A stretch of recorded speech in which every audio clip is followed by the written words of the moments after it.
Charlotte Bousquet a commencé à faire des nouvelles, quelques romans dans des petites maisons d'édition. C'est aussi là parfois qu'un talent se structure, s'affirme et commence à se faire remarquer. Et puis est arrivé quand même un ouvrage qui a marqué relativement, c'est-à-dire Arachnae. Je crois que là, il y a vraiment, chez Mnemos, donc, un roman qui est paru, je crois, en 2009, je me souviens bien, en 2009, donc ça fait que 2 ans, et qui a convaincu, c'est qui observait Charlotte parmi d'autres auteurs dignes d'intérêt, dirons-nous.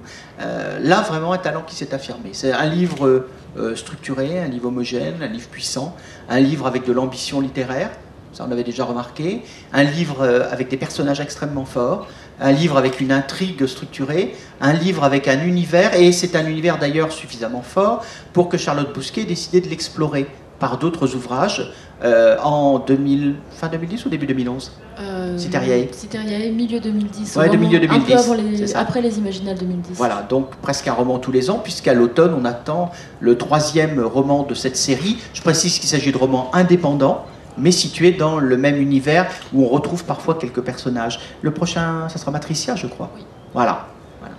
Dont on retrouve l'héroïne, en fait, dans les anthologies. Voilà, absolument. Ce qui est, vous voyez, comme quoi l'intérêt de l'anthologie des Imaginales, c'est aussi de découvrir un personnage avant qu'on le retrouve au cœur d'un roman.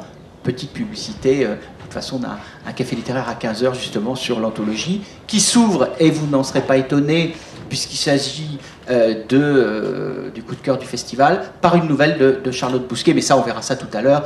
Attachons-nous aujourd'hui plutôt à ces romans qu'à ces nouvelles, même si elles sont d'aussi belle qualité.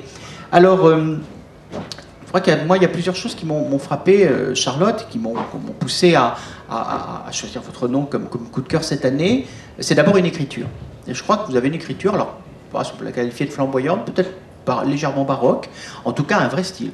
En tout cas, un goût pour la langue, pour la qualité du style. On a